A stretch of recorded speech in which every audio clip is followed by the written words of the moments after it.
ध्यान दीजिएगा सभी बच्चे।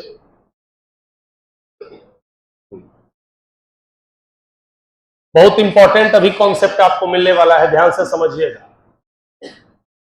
During the process of photosynthesis, photosynthesis के दौरान किसका फॉर्मेशन होता है? ग्लूकोज का फॉर्मेशन होता है। किसका फॉर्मेशन होता है? ग्लूकोज का क्या होता है? फॉर्मेशन होता है। और कौन सा गैस निकलता है? ऑक्सीजन गैस बाय प्रोडक्ट के रूप में निकलता है। ये बाय प्रोडक्ट क्या होता है? मेन प्रोडक्ट हमारा ग्लूकोज है। बाय प्रोडक्ट का मतलब क्या हुआ कि एक्स्ट्रा चीज जो चाहिए उसको छोड़ा के, जो मतलब नहीं बोलता है, साइड वाला चीज निकलता है, उसको क्या बोलते हैं? By product. जैसे एग्जाम्पल के तौर पर, जैसे आप गन्ना का जूस पीने जाते हैं तो जब गन्ना का आप जूस पीने जाते हैं तो क्या होता है? गन्ना को डाला जाता है, ठीक है, उसके बाद मशीन ऐसे चलाया जाता है, तो जो जूस निकला, उसका जो लिक्विड निकला, वो आपका मेन प्रोडक्ट होता है। यस और नो? ठीक है। और जो गन्ना का जो वो छिलका होता है, यस और नो, हस्क जो होता है, ठीक है, वो क्या हुआ? आपका बाय प्रोडक्ट हुआ। मेरी बात आप समझ रहे हैं कि नहीं समझ? तो बाय प्रोडक्ट का मतलब, लेकिन इसी बाय प्रोडक्ट से पूरी दुनिया चल रही है? नहीं। अगर फोटोसिंथेसिस ना हो और ऑक्सीजन ना निकले तो होगा? यस। तो फोटोसिंथेसिस में ग्लूकोज का फॉर्मेशन होगा और क्या होगा? ऑक्सीजन निकलेगा। ध्यान देना, प्लांट जो है वो जितना ग्लूकोज बनाता है, क्या वो सारा का सारा ग्लूकोज अपने बॉडी में यूज कर लेता है? ऐसा नहीं करता है। वो ग्लूकोज जो बनाता है उसमें से कुछ पार्ट को यूज करता है और बाकी बचे हुए पार्ट को, ध्यान से समझना, वैसे पार्ट में जमा कर लेता है। किसके फॉर्म में? स्टार्च के फॉर्म में, जिस पार्ट को हम खाते हैं। नहीं समझा बात? यानी हम लोग पक्का चोर हैं। कैसे चोर हैं समझाते हैं। जैसे आम की बात करें, मैंगो प्लांट की, मैंगो ट्री की बात करें, तो मैंगो ने क्या बनाया? फोटोसिंथेसिस करके मैंगो ट्री ने ग्लूकोज बनाया। यस और नो? बात को समझ में आ रहा है? उस ग्लूकोज का मैंगो ट्री ने क्या किया? यूज किया। और जो बचा हुआ ग्लूकोज है उसको स्टार्च के फॉर्म में, किसके फॉर्म में? स्टार्च के फॉर्म में कहां जमा कर लिया? वो फ्रूट्स में जमा कर लिया। मैंगो के किस में? फ्रूट्स में। लिप्स में भी तो जमा कर सकता था, स्टेम में भी तो जमा कर सकता था, रूट्स में भी तो जमा कर सकता था। वो जमा नहीं करके अपना सारा खजाना कहां जमा किया? फ्रूट्स में। और हम पक्का चोर हैं। हम आम का क्या खाते हैं? लिप्स खाते हैं, स्टेम खाते हैं, रूट्स खाते हैं। क्या खाते हैं? फ्रूट। इसका मतलब आपको पता है कि आम अपना खाना जमा कहां किए हुए? फ्रूट में, इसलिए आप फ्रूट खाते। खोपड़ी में कुछ आया कि नहीं? आप कैरेट का क्या खाते हैं? लिप्स खाते हैं। क्या खाते हैं? रूट। क्यों? क्योंकि आपको पता है कि कैरेट अपना एक्स्ट्रा फूड कहां जमा कर लिया है? रूट में। आप स्पिनच का क्या खाते हैं? लिप्स खाते हैं। क्यों खाते हैं लिप्स? क्योंकि स्पिनच अपना एक्स्ट्रा फूड स्टार्च के फॉर्म में कहां जमा रखता है? लिप्स में, इसलिए आप लिप्स खाते हो, उसका रूट्स नहीं खाते हैं। अब बात समझ में आया कि मैंने क्यों बोला कि हम लोग पक्का चोर हैं? यानी पुराने ऋषि मुनि को सब खबर था कि कौन प्लांट अपना खाना कहां जमा रखता है, और उसी प्लांट के उसी पार्ट को उन्होंने अपना भोजन और अपना आहार क्या किया? बनाया। जैसे गन्ना अपना एक्स्ट्रा फूड किस में जमा करता है? स्टेम में करता है। यस और नो? इसलिए गन्ना का आप क्या खाते हैं? स्टेम खाते हैं। मेरी बात आप समझ पाए कि नहीं समझ पाए? राइट। और एक्स्ट्रा फूड इसलिए जमा करता है वो कि उस समय उस एक्स्ट्रा फूड का यूज करता है जब बाय द वे किसी कारणवश फोटोसिंथेसिस नहीं हो पाया। यस और नो? ठीक है। बाय द वे लाइट नहीं हुआ, बरसात का मौसम है, यस और नो, सूरज नहीं निकला, तो उस समय फोटोसिंथेसिस जब नहीं होगा तो उस समय उसको जिंदा रहने के लिए एनर्जी चाहिए कि नहीं चाहिए? तो वो एनर्जी कहां से मिलेगा उसको? वही जो खाना जो जमा किए हुए किसके फॉर्म में? स्टार्च के फॉर्म में, उसी भोजन से उसकी क्या होगी? एनर्जी मिलेगी। मेरी बात कौन कौन समझा? पक्का समझ में आया? और हम लोग पक्का चोर हैं क्योंकि हम लोग उस चीज को खाते हैं जिसमें पौधा अपना एक्स्ट्रा खाना क्या करता है? जमा करता है। बात समझ में आ रहा है? ठीक है। कोई कंफ्यूजन? प्लांट्स अपना एक्स्ट्रा फूड किस में जमा रखता है? स्टार्च के फॉर्म में। और एनिमल, अब यहां समझना है, ध्यान से समझो बहुत बढ़िया से, ठीक है? अच्छा, कॉन्सेप्ट, इसको समझाने के लिए concept of storage of food in and use, ध्यान दो।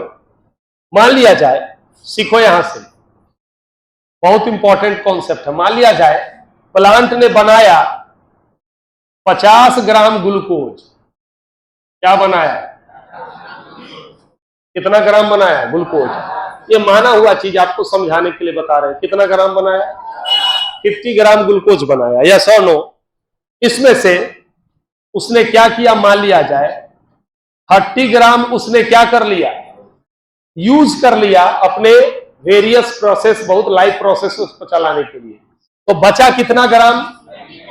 ध्यान से समझो, कितना ग्राम? 20 ग्राम। तो इस 20 ग्राम को ये स्टोर करता है, किसके फॉर्म में? और स्टार्च के फॉर्म में। कहां जमा करता है? नहीं, कोई जरूरी नहीं है, वो जमा कर सकता है लीव्स में, जमा कर सकता है, वो स्टेम में जमा कर सकता है, वो रूट्स में जमा कर सकता है, किसी चीज में, फ्लावर में भी, जैसे कॉलीफ्लावर का किस में जमा होता है? फ्लावर में, या सोनो, ठीक है? अलग अलग पार्ट में वो डिफरेंट, अलग अलग प्लांट के लिए अलग अलग पार्ट होता है। कोई कंफ्यूजन यहां पर? ठीक है। अब देखिए मामला कहां शुरू होता है। आप किसको खाते हैं? आप अपना फोटोसिंथेसिस कर लेते हैं, हैं? तो आपको भोजन चाहिए, तो भोजन कैसे आपको मिलता है? ध्यान से समझिएगा। आप खाते हैं, यानी एनिमल क्या खाता है बताइए? वहां आ जाते हैं यहां पर। इस 20 ग्राम को ईटन बाय कौन? बोलो। एनिमल्स। आदमी बना, एनिमल में हम लोग मान ले अपने आप को। ये 20 ग्राम कौन खाया बताओ? एनिमल खाया। ध्यान से समझना, हम लोग प्लांट प्रोडक्ट खाए तो 20 ग्राम ग्लूकोज हमारे बॉडी में क्या हो गया? चला गया। कितना ग्राम? बात समझ में आ रहा है? अब सुनो हम लोगों के केस में क्या होगा। 20 ग्राम ग्लूकोज में से, क्लियर है? मान लिया जाए हमने 15 ग्राम ग्लूकोज यूज कर लिया। क्या कर लिया बोलिए? किस चीज के लिए? अपने वेरियस लाइफ प्रोसेसेस के लिए इसको क्या कर लिया? यूज कर लिया। कुछ खोपड़िया में बतवा आ रहा है? अब सुनिए, बचा कितना? चूंकि हमको भी एक्स्ट्रा फूड चाहिए, स्टोर्ड फूड चाहिए, इमरजेंसी चाहिए। क्यों? क्योंकि जिस समय फास्टिंग हम करेंगे, राइट, तो फास्टिंग करेंगे तो हमारे बॉडी में खाना नहीं जाएगा, तो उस समय हमको चलने फिरने के लिए एनर्जी, या बॉडी के वर्क करने के लिए एनर्जी कहां से मिलेगा? तो वही फूड ना हमको क्या देगा? एनर्जी देगा। कुछ बात समझ में आया? हमारी मां बहनें जो छठ पर्व करती है, तो उस समय जो एनर्जी उनको मिलता है उसी एक्स्ट्रा फूड से न मिलता है उनको, जो उनके बॉडी में स्टोर्ड है। मेरी बात कुछ समझ में आ रहा है? राइट। गांधी जी इतना दिन क्या किए? भूख हड़ताल किए। भगत सिंह आजाद भूख हड़ताल किए। भगत सिंह आजाद यानी भगत सिंह, थैंक यू। चंद्रशेखर आजाद जी तो भूख हड़ताल नहीं, तो एकदम है कि नहीं है? ठीक है, हम कभी पकड़े नहीं जाएंगे, नहीं। और अंतिम तक चंद्रशेखर आजाद जी कभी पकड़े गए? आखिरी गोली बची हुई थी और लगा कि अब अंग्रेज हमको पकड़ लेगा, तो अपने आप को मार लिए। सोचिए, वचन का पक्का, ऐसा नो, यूं ही ये लोग महान नहीं हुए, ठीक है? एनीवेज, तो उतना दिन वो फास्टिंग में रहे, किस वजह से? उनके बॉडी में जो एक्स्ट्रा फूड था, यस और नो, ठीक है, उसकी वजह से उनको एनर्जी मिलता गया। जैसे जैसे एक्स्ट्रा फूड कमते गया, वैसे वैसे एनर्जी उनकी क्या होती चली गई। अब समझ में आ रहा है? नहीं बुझाया बात है? 5 ग्राम में से 3 ग्राम घट गया तो ऐसे हो गए, 2 ग्राम हो गया तो ऐसे हो गए। नहीं समझ में आ रहा है? 1 ग्राम तो ऐसे हो गए, और जैसी 0 ग्राम हुआ, एनर्जी नहीं मिला तो निकल लिए ऊपर। बढ़िया से समझ में आया बात? अब सुनिए मैकेनिज्म, बहुत इंपॉर्टेंट, असली बात तो अभी बताने वाले हैं हम। यहां पर समझना क्या है कि ये 5 ग्राम जो आपका फूड है एक्स्ट्रा, ये ग्लाइकोजेन के फॉर्म में, किसके फॉर्म में? स्टोर हो जाता है, किस में? लीवर एंड मसल्स में, किसमें स्टोर हो जाता है? जैसे प्लांट में स्टोर हो जाता है, किसमें? लिप्स में, स्टेम में। तो हम लोगों के बॉडी में एक्स्ट्रा फूड किस पार्ट में स्टोर होता है बोलिए? लीवर में और मसल्स में। प्लांट में एक्स्ट्रा फूड स्टार्च के फॉर्म में जमा होता है, हम लोगों में एक्स्ट्रा फूड किसके फॉर्म में जमा होता है? ग्लाइकोजन के फॉर्म में। यस, अब समझाता हूं, जरा ध्यान से समझना, ध्यान से समझना। हमको जब भी एनर्जी मिलेगी तो कैसे मिलेगी? ग्लूकोज का ऑक्सीडेशन होगा तभी ना एनर्जी मिलेगा। किसका ऑक्सीडेशन?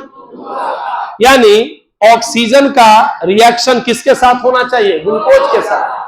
ग्लाइकोजेन के साथ होने से नहीं मिलेगा, क्योंकि ग्लाइकोजेन के साथ ऑक्सीजन रिएक्ट नहीं करेगा।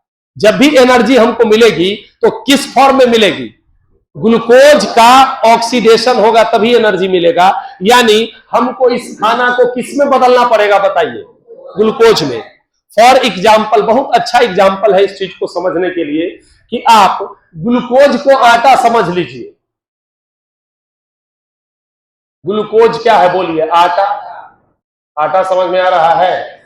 और ग्लाइकोजन जो है वो गेहूं हुआ। अब बात समझ में आया कि नहीं?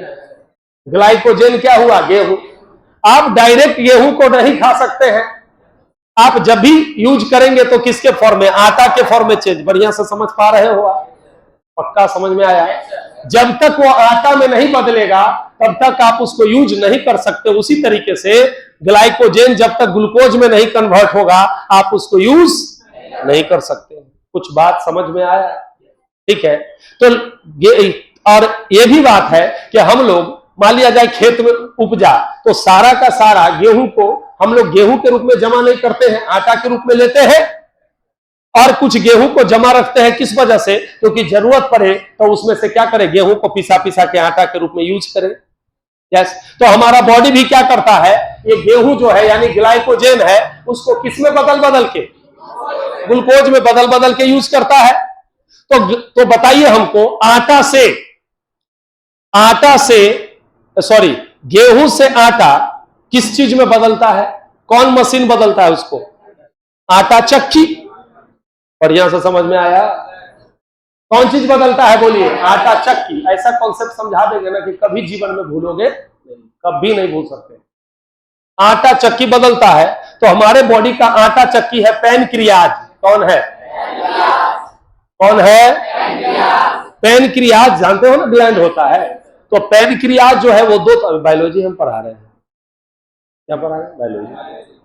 पैनक्रियाज जो है वो दो तरह का हार्मोन सेक्रेट करता है। ठीक है, नाम सुना होगा इंसुलिन। क्या सुने हैं? और दूसरा है ग्लूकेगॉन। क्या है? तो ध्यान से समझिए, बहुत इंपॉर्टेंट है। Pancreas releases 2 hormones. डायरेक्ट ले लेते हैं हम लोग, ध्यान दीजिएगा।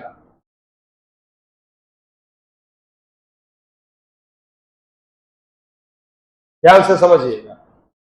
ग्लाइकोजन को ग्लूकोज में बदलने का काम करता है ग्लूकेगॉन। क्या नाम है? ये हार्मोन है जो क्या करता है? ग्लाइकोजन को किस में बदलता है? ग्लूकोज में। और ग्लूकोज को ग्लाइकोजन में बदलने का काम करता है कौन चीज? इंसुलिन। अब समझ में बढ़िया से आएगा। कौन काम करेगा? इंसुलिन। अब बढ़िया से समझो अच्छा तरीके से। आप जो खाना खाए, आप खाए ना 20 ग्राम बाबू, 20 ग्राम पूछे ना ग्लूकोज, तो 20 ग्राम आपके बॉडी में किस में गया? किस फॉर्म में गया? ग्लूकोज के फॉर्म में गया, ग्लाइकोजन के फॉर्म में नहीं गया। पहले किसके फॉर्म में जाता है? ग्लूकोज के फॉर्म में जाता है हमारे बॉडी में। यस और नो? अब जैसे ग्लूकोज के फॉर्म में गया तो 15 ग्राम ग्लूकोज का हमने क्या कर लिया बोलिए? यूज कर लिया। और जो ये 5 ग्राम 5 ग्राम ग्लूकोज जो बचा, उसको ग्लाइकोजेन में बदला जाएगा, और उसको बदलने का काम कौन करेगा? इंसुलिन। बिल्कुल सही जवाब, बिल्कुल सही जवाब। गलत कहां, सही बोल रहा है। कौन चेंज करेगा?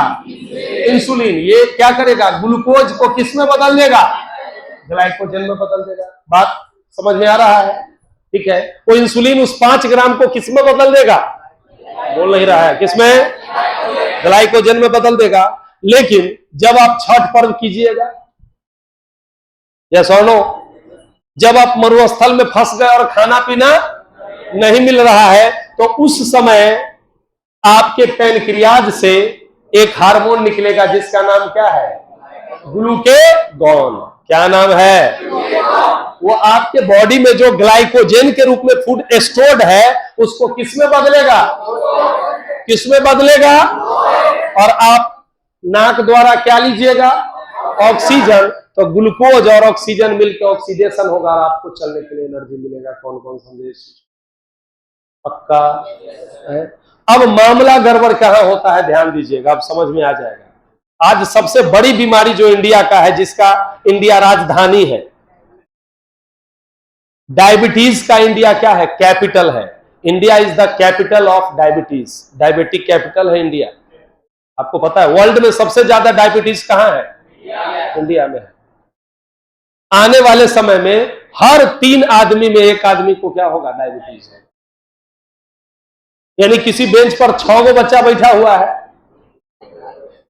अभी नहीं आप लोग का, लेकिन कहीं 6 गो 40 साल का आइटम बैठा हुआ है, तो 2 गो को पक्का पक्की क्या होगा? डायबिटीज। और इसका नमूना आप अपने घर में देखना शुरू कर दिए होंगे। अच्छा, लोग कह दोगे हम मान लेंगे? आप बोल दोगे हम मान लेंगे? हम बॉडी देख कर बता देंगे कि इसको डायबिटीज है कि नहीं। उसकी एक्टिविटी 2 कदम चलेगा, बता देंगे डायबिटीज है कि नहीं। ओकर जीवने अलग हो जाता है।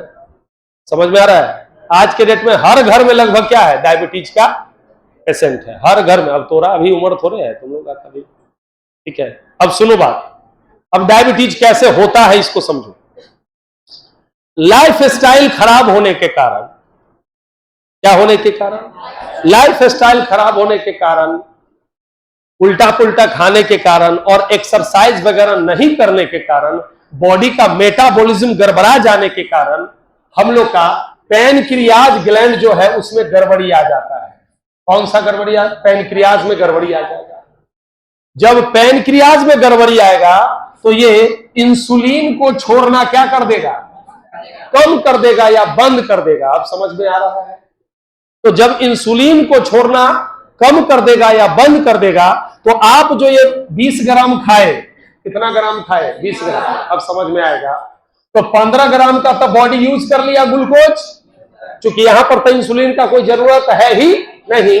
लेकिन जो 5 ग्राम ग्लूकोज बच गया, उसको एक्स्ट्रा फूड के फॉर्म में लीवर और मसल्स में जमा करने के लिए ग्लाइकोजेन में बदलना पड़ेगा कि नहीं बदलना पड़ेगा? और ग्लाइकोजेन में बदलने का काम कौन करेगा? ग्लूकोज, इंसुलिन करेगा कि नहीं करेगा? और पैनक्रियाज गड़बड़ होने के कारण इंसुलिन का सेक्रेशन होना क्या हो जाता है? बंद हो जाता है। और जब इंसुलिन का सेक्रेशन होना क्या हो गया? बंद हो गया। यस और नो? तो क्या हो जाता है? ध्यान से समझिए। इंसुलिन का जैसे ही सेक्रेशन होना क्या हो गया? बंद हो गया। तो ये ग्लूकोज जो है 5 ग्राम, वो बॉडी में ग्लाइकोजेन में नहीं बदला, यानी ग्लूकोज ग्लूकोज के ही फॉर्म में रह गया। यस और नो? तो आपके ब्लड में शुगर यानी ग्लूकोज की मात्रा क्या होगी? बढ़ेगी। कुछ बात समझ में आया? किसकी मात्रा बढ़ेगी? शुगर की मात्रा यानी ग्लूकोज की मात्रा क्या होगी? बढ़ेगी। और इसी को बोलते हैं ब्लड शुगर। क्या बोलते हैं? डायबिटीज को नॉर्मल भाषा में क्या बोलते हैं? Blood sugar. ब्लड शुगर बढ़ गया। यस, ठीक है। और जब ब्लड शुगर बढ़ जाएगा तो तरह तरह का प्रॉब्लम आना शुरू हो जाएगा। यानी सिंपल भाषा में, यानी उस व्यक्ति को क्या हो जाता है? बोलो, डायबिटीज हो जाता है। इसको बोलते हैं डायबिटीज मिलिस्टस, पूरा नाम है। यस और नो? क्या हो जाता है? मधुमेह का रोग यानी चीनी का बीमारी हो जाता है इसमें। यानी चीनी के बीमारी में सबसे बड़ा गड़बड़ी क्या हुआ कि उस व्यक्ति के भीतर एक्स्ट्रा फूड रहता ही नहीं है। नहीं समझे बात? एक्स्ट्रा फूड किसके फॉर्म में होगा? ग्लाइकोजेन के फॉर्म में। और ग्लाइकोजेन के लिए क्या करना पड़ेगा?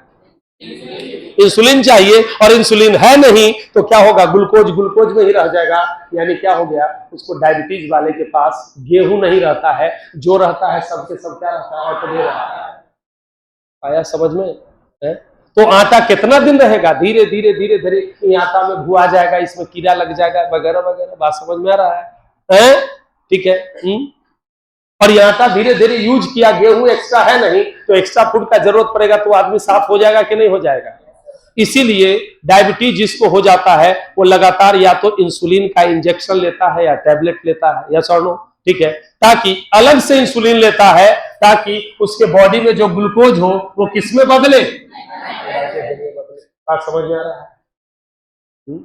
तो कौन कौन समझा डायबिटीज कैसे होता है? पक्का समझ में आ गया? 100% राइट। ठीक है, कोई कंफ्यूजन तो नोट डाउन करो।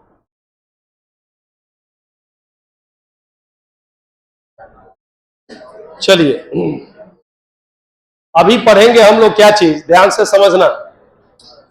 इक्वेशन ऑफ, आ रहा है ना? ठीक, इक्वेशन ऑफ कौन चीज, फोटोसिंथेसिस। ठीक है, ध्यान से समझना। फोटोसिंथेसिस का क्या इक्वेशन है, ये मोस्ट कॉमन क्वेश्चन है, ध्यान देना। फोटोसिंथेसिस का इक्वेशन क्या हो सकता है, बोलो। 6CO2 प्लस 6H2O, ऊपर क्या आया बोलो, क्लोरोफिल, नीचे क्या, सनलाइट। यस, क्या बना, C6H12O6 और प्लस O2 6। ठीक है, ये आपका नाम पता है, कार्बन डाइऑक्साइड, 10वां क्लास में है, इज्जत रखिए। वाटर, ग्लूकोज, क्या है, ग्लूकोज है, वही ग्लूकोज गांव में क्या है, ग्लूकोज, ग्लूकॉन डी प्रचार कर रहा है, फोकट में प्रचार मत करना। हमर प्रचार फोकट में करना है, क्योंकि हम ज्ञान दे रहे हैं, शिक्षा दे रहे हैं तुम लोग को। ठीक है, हम हमारा बात तो अलग है तुमको, लेकिन प्रोडक्ट का प्रचार ऐसा मत करना। तो ये हमारा क्या हुआ, फोटोसिंथेसिस का क्या है, इक्वेशन है, पक्का पूछेगा। लेकिन मॉडर्न वे में, आज के डेट में, अब हाल फिलहाल में फोटोसिंथेसिस का इक्वेशन जो है ना, इस तरीके से लिखा जाने लगा है। क्या आ रहा है बोलिए, 6CO2 प्लस 12H2O, क्या है, 12H2O, ऊपर हुआ सनलाइट, नीचे क्या हुआ, क्लोरोफिल, ग्लूकोज, यहां क्या हो जाएगा, ग्लूकोज, क्या हो जाएगा बोलिए, ग्लूकोज, फिर क्या हुआ, वाटर, और ऑक्सीजन क्या होगा, रिलीज हो गया। मेरी बात आप समझे या नहीं समझे? इतने अंतर हुआ दोनों में, क्या, यहां 6 गो H2O था, राइट, यहां कितना H2O हो गया, 12, 12H2O हो गया। तो जब 6H2O था तो ऐसा प्रोडक्ट होता था, जब 12H2O हो गया इसका मतलब 6H2O और क्या हो गया, बढ़ गया, तो 6H2O और बाहर क्या हो गया, निकल गया। कोई कंफ्यूजन है? क्लियर हो रहा है? फास्ट लिखो।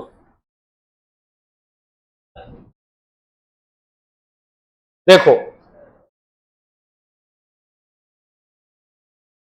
पिक्चर कॉन्सेप्ट फोटोसिंथेसिस का ध्यान दो, यहां सारा बच्चा ये बताने जा रहे हैं हम लोग, पिक्चर का कॉन्सेप्ट आपका फोटोसिंथेसिस। देखिए ध्यान दीजिएगा, लिप्स है, पत्ता है, सबको पता है, देखा है पत्ता? नहीं, मैंने सर पत्ता कैसा होता है पता ना है। ठीक है, ध्यान दो यहां पर, सन से क्या आया बोलो, सन से क्या आया, सनलाइट। सनलाइट किस पर पड़ा, लिप्स पर पड़ा, यहां पर पड़ रहा है लिप्स पर सनलाइट। इसके अंदर, लिप्स के अंदर छोटे छोटे छेद होते हैं, जिसको क्या बोला जाता है, एस्टोमाटा। पता है क्या बोला जाता है, एस्टोमाटा, राइट। एस्टोमाटा के द्वारा इसके अंदर क्या घुसा, कार्बन डाइऑक्साइड। बात समझ में आया? ये प्लांट का रूट्स है, ठीक है। सॉइल के भीतर, जो सॉइल पार्टिकल के भीतर जो वाटर होता है, उसको इस रूट ने क्या किया, उस वाटर को बोलिए एब्जॉर्ब किया। मेरी बात समझ में आ रहा है? क्लियर हो रहे हैं? सनलाइट बाहर से मिल गया, कार्बन डाइऑक्साइड स्टोमाटा के द्वारा क्या कर लिया, ये ले लिया। ठीक है, अब वाटर की बात करें तो सॉइल के भीतर, सॉइल पार्टिकल के बीच में वाटर होता है, जिस वाटर मॉलिक्यूल्स को ये एब्जॉर्ब कर लिया, कौन, रूट। रूट के अंदर छोटे छोटे रूट हेयर्स होते हैं जो वाटर को क्या कर लिया, एब्जॉर्ब कर लिया। अब ये वाटर जो है वो यहां जाइलम के थ्रू पहुंचेगा। किसके थ्रू पहुंचेगा, पढ़े होंगे क्लास 9th में, ये जाइलम के थ्रू कहां पहुंचा, लिप्स के भीतर। और लिप्स के अंदर पहले से क्या पथ है, बोलिए, भूल गए, कौन चीज बचा, लिप्स के अंदर पहले से क्या है, क्लोरोफिल। ठीक है, और सबको मिलके क्या बन गया, बोलिए, ग्लूकोज का क्या हो गया, फॉर्मेशन हो गया। और कौन सा गैस निकल गया, समझ में आया है, नहीं आया, फिर से बोलिए। सन क्या दिया, सनलाइट, लिप्स उसको एब्जॉर्ब किया, ट्रैप किया। ट्रैप किसके द्वारा होता है, तो क्लोरोफिल के द्वारा होता है। क्लोरोफिल उस, ऐसे समझो, बढ़िया से कॉन्सेप्ट बढ़िया से समझ में आ जाएगा। ये क्या है, सनलाइट है, क्या है ये, समझ में आ रहा है। हम क्या है, क्लोरोफिल है, क्या है, सनलाइट होने से आया, क्लोरोफिल उसको क्या कर लिया, कैच किया। क्लोरोफिल को हमने कैच कर लिया, देखिए, क्लोरोफिल को नहीं, किसको, ये कैच किया हमने, ये सनलाइट को मैंने कैच किया, मैं क्लोरोफिल हूं, यस। इस सनलाइट को मैंने किसको प्रोवाइड किया, लिप्स को। बात समझ में आया, क्योंकि सनलाइट हमें एनर्जी देगा। वाटर को कहां से ऑब्जर्व किया गया, रूट द्वारा, सॉइल से ऑब्जर्व किया, यस और नो। और लिप्स के अंदर छोटे छोटे छेद होते हैं जिसको स्टोमाटा बोलते हैं। स्टोमाटा क्या किया, कार्बन डाइऑक्साइड लिया और सबको मिला के क्या बन गया, ग्लूकोज, और कंची बाहर निकल गया। समझ में आया, पक्का कि टाइप फिश है। ठीक है, पिक्चर बनाने की आवश्यकता नहीं है, समझ में आ गया होगा। चलो ध्यान दीजिए, अभी पढ़ेंगे raw materials for photosynthesis. Photosynthesis के लिए किन किन रॉ मटेरियल्स की क्या होती है, जरूरत पड़ेगी, इसके बारे में हम पढ़ेंगे। तो फोटोसिंथेसिस के लिए 4 रॉ मटेरियल्स है, 4 रॉ मटेरियल्स है। कौन कौन, बोलिए, yes, chlorophyll, sunlight, carbon dioxide, water. ये 4 चीज जरूरी है किसके लिए, फोटोसिंथेसिस। इस 4 चीजों में कोई भी एक चीज एब्सेंट होगा तो फोटोसिंथेसिस नहीं होगा। बात समझ में आ रहा है? ठीक है, सबसे पहले पढ़ेंगे किसके बारे में, क्लोरोफिल के बारे में। पूछेगा क्लोरोफिल क्या है, what is chlorophyll, the green pigment present in plant is called chlorophyll. आया समझ में? क्लोरोफिल ग्रीन पिगमेंट होता है जो प्लांट्स के लीव्स वगैरह में प्रेजेंट होता है। कई बार स्टेम में भी, जो भी प्लांट का पार्ट हरा है, इसका मतलब उसमें कौन चीज मौजूद है, क्लोरोफिल। क्लोरोफिल के कारण ही कोई चीज क्या होता है, हरा होता है, याद रखिए।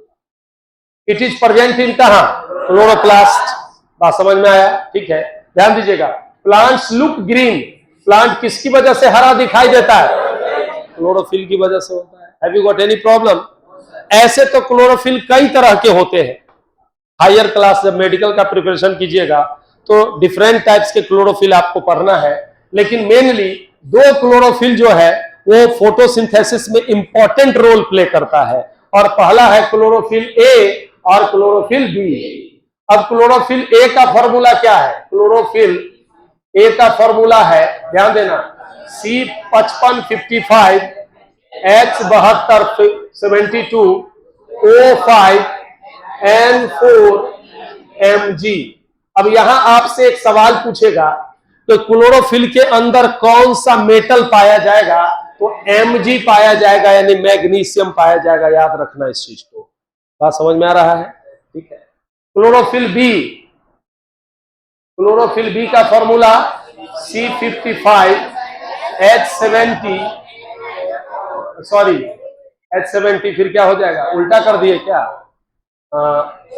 O5 ठीक तो है, O6 कर दो, N4 Mg। यहां भी लिखा हुआ है ये चीज, यहां केवल नीचे नहीं लिखा पाया है। बात समझ में आ रहा है?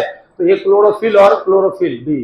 ठीक है, क्लोरोफिल ए को प्राइमरी फोटोसिंथेटिक पिगमेंट कहेंगे, क्योंकि यही क्लोरोफिल ए सनलाइट को क्या करता है, ट्रैप करता है। पूछेगा सनलाइट को कौन सा क्लोरोफिल ट्रैप करता है, तो आंसर क्या होगा, क्लोरोफिल ए, इसीलिए क्लोरोफिल ए को प्राइमरी फोटोसिंथेटिक पिगमेंट कहते हैं। आगे लिखाए हुए हैं, उतार लीजिए इसको।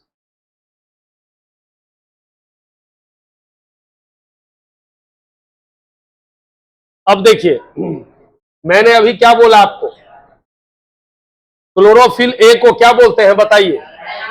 प्राइमरी फोटोसिंथेटिक पिगमेंट बोलते हैं। क्यों? क्योंकि यह किस चीज में मदद करता है?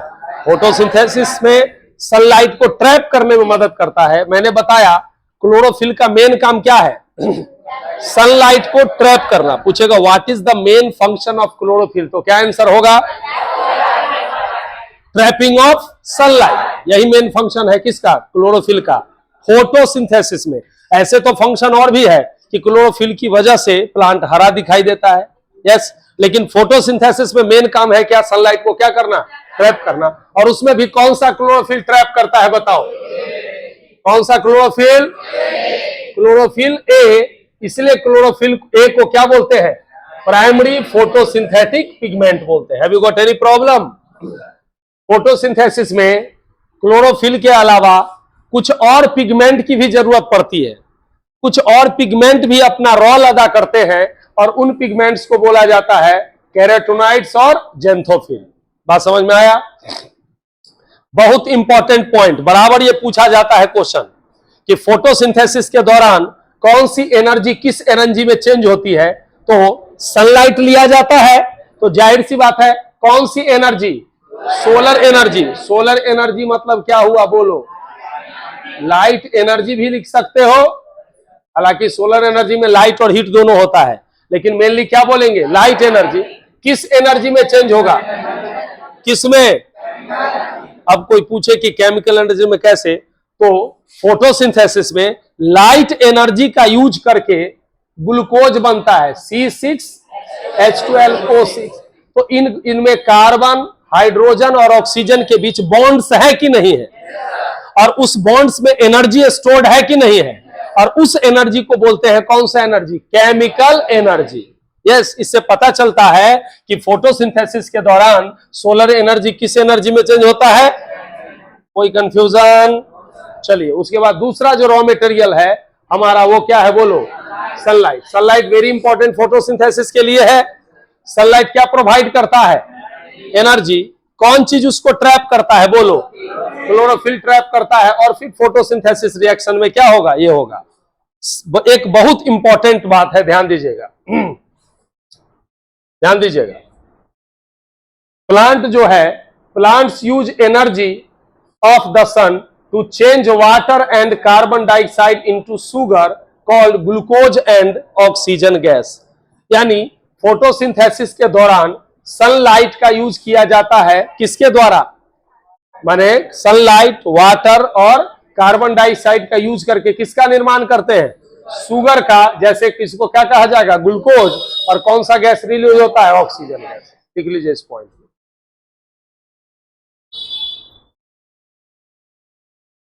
लिखा है ऐसा होता है कभी कभी, चोकरो गायब होता है, टेढ़ा लग रहा है काजी। चलो ठीक है, अगला कौन है? वाटर। वाटर वाटर, ठीक है।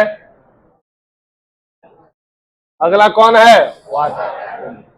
वाटर बहुत एसेंशियल है किसके लिए? फोटोसिंथेसिस के लिए। पता है आपको कि नहीं पता है?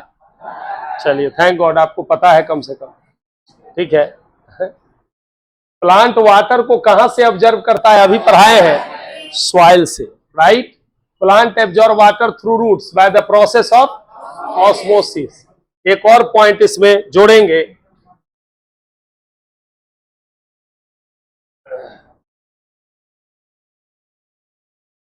This absorbed water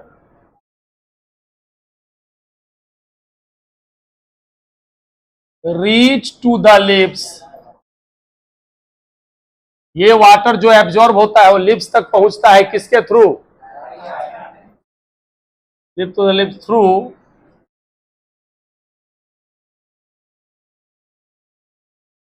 xylem. किसके द्वारा बोलिए?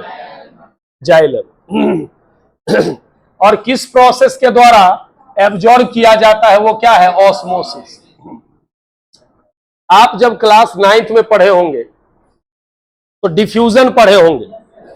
डिफ्यूजन का मतलब होता है कि मॉलिक्यूल्स का उसके हायर कॉन्सेंट्रेशन से लोअर कॉन्सेंट्रेशन तक फ्लो करने की या मूवमेंट करने के प्रोसेस को क्या बोलते हैं, डिफ्यूजन। बात समझ में आया। अगरबत्ती आप यहां जलाए तो इसका स्मेल थोड़ा देर बाद पूरे कमरे में, पूरे क्लासरूम में फैल जाता है कि नहीं, क्योंकि यहां जलाते हैं अगरबत्ती तो अगरबत्ती का मॉलिक्यूल्स का कॉन्सेंट्रेशन यहां क्या है, ज्यादा है, और उधर क्या है, कम है। तो ये क्या करेगा, ज्यादा से किधर जाएगा, कम की ओर, तो ये फैल गया। इसी प्रोसेस को क्या बोलते हैं, डिफ्यूजन।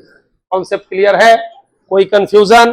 ठीक है। आप एक गिलास पानी लेते हो, उसमें एक ड्रॉप इंक डालते हो, तो जब ड्रॉप डालते हो तो जहां डालते हो वहां हरा होता है ड्रॉप मान लिया ब्लू कलर का या हरा ग्रीन कलर का लिए रंग वाला, तो ग्रीन वहां होता है, और थोड़ा देर बाद देखते हो कि पूरे पानी में धीरे धीरे ग्रीन होना शुरू हो जाता है कि नहीं। तो उस समय जब डालते हो जिस जगह, उस जगह क्या होता है, उस जगह वहां पर उसकी मॉलिक्यूल्स का कॉन्सेंट्रेशन क्या है, ज्यादा है, और दूसरे एरिया में कॉन्सेंट्रेशन क्या है, कम है। तो वो ज्यादा से किधर फ्लो करता है, कम की ओर, और इसी प्रोसेस को क्या बोलते हैं, डिफ्यूजन। लेकिन यहां बात हम डिफ्यूजन का क्यों कर रहे हैं, पढ़ाना तो हमको ऑस्मोसिस है। ध्यान दीजिएगा, जब डिफ्यूजन किसका हो, वाटर का, ध्यान देना, क्या बोले, वाटर का क्या हो, डिफ्यूजन हो।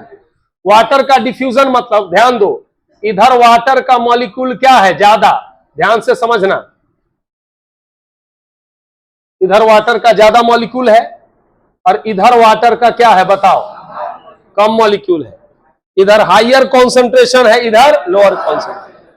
तो जाहिर सी बात है, ध्यान से समझना, हायर से लोअर फ्लो करेगा ना, इस प्रोसेस को बोलेंगे डिफ्यूजन। सिंपली बोलेंगे क्या, डिफ्यूजन। इसमें ऑस्मोसिस टर्म नहीं लगेगा। लेकिन अब ध्यान देना, अगर हायर से लोअर फ्लो किया, लेकिन बीच में किसमें, सेमी परमिएबल मेम्ब्रेन आ गया, क्या आ गया, semi permeable membrane class 9th में आप पढ़े होंगे। सेल मेम्ब्रेन एक सेमी परमिएबल मेम्ब्रेन है। सेमी परमिएबल मेम्ब्रेन को सेलेक्टिवली परमिएबल मेम्ब्रेन भी कहा जाता है। वैसा मेम्ब्रेन जो सेलेक्टेड चीजों को अंदर बाहर अलाउ करे, उसे क्या बोलते हैं, सेलेक्टिवली या सेमी परमिएबल मेम्ब्रेन। मेरी बात समझ में आ रहा है। तो जब वाटर का सेमी परमिएबल मेम्ब्रेन के थ्रू ज्यादा से कम कॉन्सेंट्रेशन की ओर मूवमेंट होता है, तो उसे क्या बोलते हैं, ऑस्मोसिस। क्या लिखा हुआ है, बोलिए एक बार।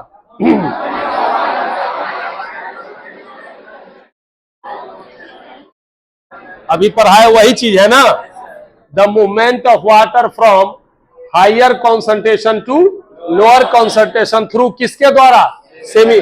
तो सेमी परमेबल का उदाहरण कौन है, plasma membrane, is called osmosis. ठीक है।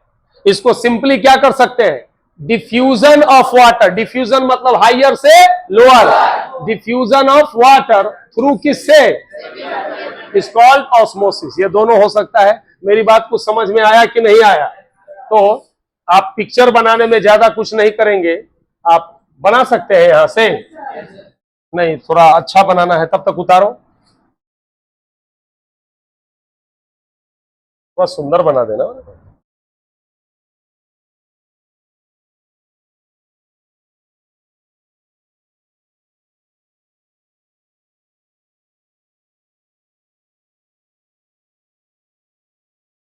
हायर वाटर कॉन्सेंट्रेशन, और इधर हुआ लोअर वाटर कॉन्सेंट्रेशन, बीच में लगा दो,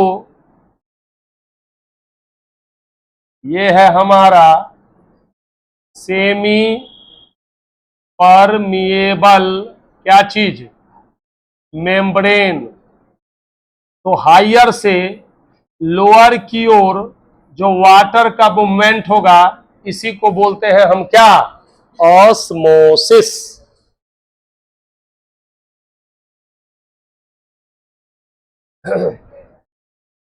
चलिए ध्यान से समझिएगा, बहुत इंपॉर्टेंट कॉन्सेप्ट है यहां पर।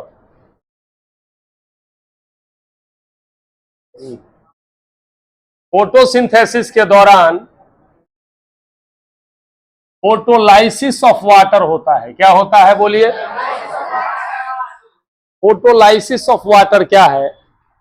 जब वाटर, लाइसिस मतलब टूटना, अब फोटो मतलब लाइट, लाइट से टूटना कहलाता है फोटोलाइसिस। तो फोटोलाइसिस ऑफ वाटर का मतलब हुआ जब वाटर मॉलिक्यूल पर क्या पड़ता है? लाइट पड़ता है। यस, ठीक है।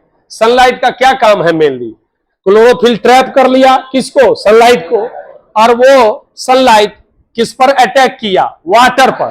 किस पर? और वाटर को दो मॉलिक्यूल में तोड़ दिया। किस में बोलो? हाइड्रोजन और ऑक्सीजन में। क्या बोले फिर से बताओ? क्लोरोफिल को कौन, सनलाइट को कौन ट्रैप किया? कर लिया, ठीक है। और ट्रैप करके वो सनलाइट, वो एनर्जी किसको दे दिया? सोलर एनर्जी वाटर पर। तो वाटर पर जब सोलर एनर्जी आया तो वाटर मॉलिक्यूल टूट गया किसमें? हाइड्रोजन में और ऑक्सीजन में। किसमें? ध्यान दीजिएगा यहां पर, splitting of water molecule into hydrogen and oxygen by the action of क्या चीज? Sunlight is called photolysis of water. बहुत ही सिंपल डिफिनीशन। क्या है डिफिनीशन बोलिए?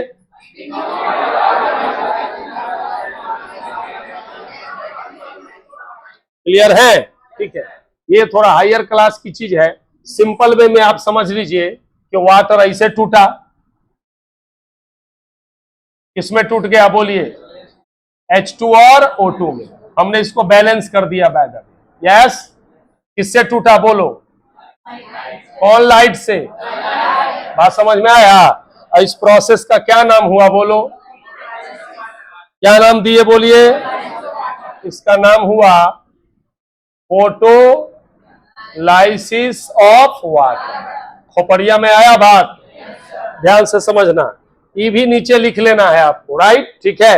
ये ओरिजिनल यही रिएक्शन होता है। कैसे होता है फिर से एक बार थोड़ा समझने की कोशिश करते हैं। ये वाटर है, राइट?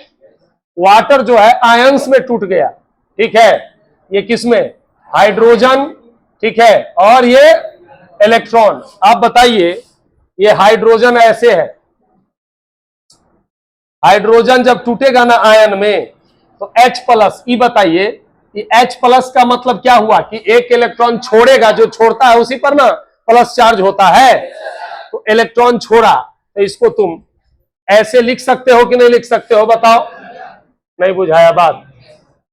ये जो है हाइड्रोजन है, प्लस का मतलब क्या हुआ? एक इलेक्ट्रॉन छोड़ा, तो छोड़ा तो ये इलेक्ट्रॉन यहां आ गया। इसको आप ऐसे लिख सकते हैं कि नहीं लिख सकते हैं? और ये हाइड्रोजन, इस हाइड्रोजन आयन में इलेक्ट्रॉन क्या हो गया? जुट गया, तो वापस क्या हो जाएगा? हाइड्रोजन। तो यहाँ क्या गो हाइड्रोजन है बोलिए? तो 2 गो हाइड्रोजन है, 2 गो हाइड्रोजन है, तो 2 गो H+ होगा कि नहीं होगा? बताओ। तो एगो में एगो इलेक्ट्रॉन, तो 2 गो में क्या गो इलेक्ट्रॉन? 2 गो इलेक्ट्रॉन। उम्मीद करेंगे समझ में आ गया होगा। नहीं बुझा बात? साथ में क्या हुआ? क्या गो ऑक्सीजन है? एक। यस और नो? तो यहां हाफ O2 का मतलब क्या हुआ? कि कट गया, तो क्या गो ऑक्सीजन निकल गया? एगो। कुछ बात समझ में आया कि नहीं आया? फिर से देखिए, 2 हाइड्रोजन प्लस, तो 2 इलेक्ट्रॉन माइनस। अरे समझ रहा है कि नहीं समझ रहा है? और ऑक्सीजन क्या गो है? एक। तो एक ऑक्सीजन है तो क्या होगा? ऑक्सीजन तो O2 के फॉर्म में होगा। तो एक ऑक्सीजन कब होगा? जब हाफ करेंगे तब ना एक ऑक्सीजन होगा। जैसे ये 2 ऑक्सीजन, O2 मतलब 2 का आधा कितना होगा? 1 होगा। समझ में आया? और ये किसके द्वारा होगा? NADP। और वो छोड़ दीजिए, खाली ये लिख लेना है। अब जो इंपॉर्टेंट बात हम समझाने वाले हैं वो समझिए। क्या क्या बदला? वाटर टूट गया किस में बोलिए? यस। और इस प्रोसेस को क्या बोलेंगे? किसकी वजह से टूटा? ठीक है। अब सुनिए दोनों का क्या क्या मामला है। रेडी है? इंतजार कौन कर रहा है? Carbon dioxide. कौन इंतजार कर रहा है? ये जो हाइड्रोजन है ना, वो कार्बन डाइऑक्साइड से मिल गया। आपको पढ़ाए थे पिछले क्लास में केमिस्ट्री में रिडक्शन। जब किसी चीज से हाइड्रोजन जुड़ता है तो उसका क्या होता है? रिडक्शन बताए थे। और ऑक्सीजन जुड़ता है तो ऑक्सीडेशन। तो ये हाइड्रोजन किससे ऐड हो गया? तो हाइड्रोजन कार्बन डाइऑक्साइड का क्या हुआ? रिडक्शन। और ये आप बताइए हमको, यहां सिंपल सा चीज है, ये बताइए हमको, कार्बन डाइऑक्साइड में CO2 होता है, यानी क्या होता है? कार्बन है और इसमें क्या जुट गया? नहीं समझ में आया? पहले से क्या था? कार्बन। पहले से क्या था? कार्बन। पहले से था कार्बन और पहले से ऑक्सीजन जुट गया तो बन गया C6H12O6। ग्लूकोज बन गया कि नहीं बन गया? खोपड़ी में कुछ बात आया आए, और ये ऑक्सीजन क्या हो गया? रिलीज हो गया। तो यहां से मेडिकल में एक सवाल आया था कि फोटोसिंथेसिस में कौन सा गैस रिलीज होता है? तो ऑक्सीजन गैस रिलीज होता है बाय प्रोडक्ट के रूप में।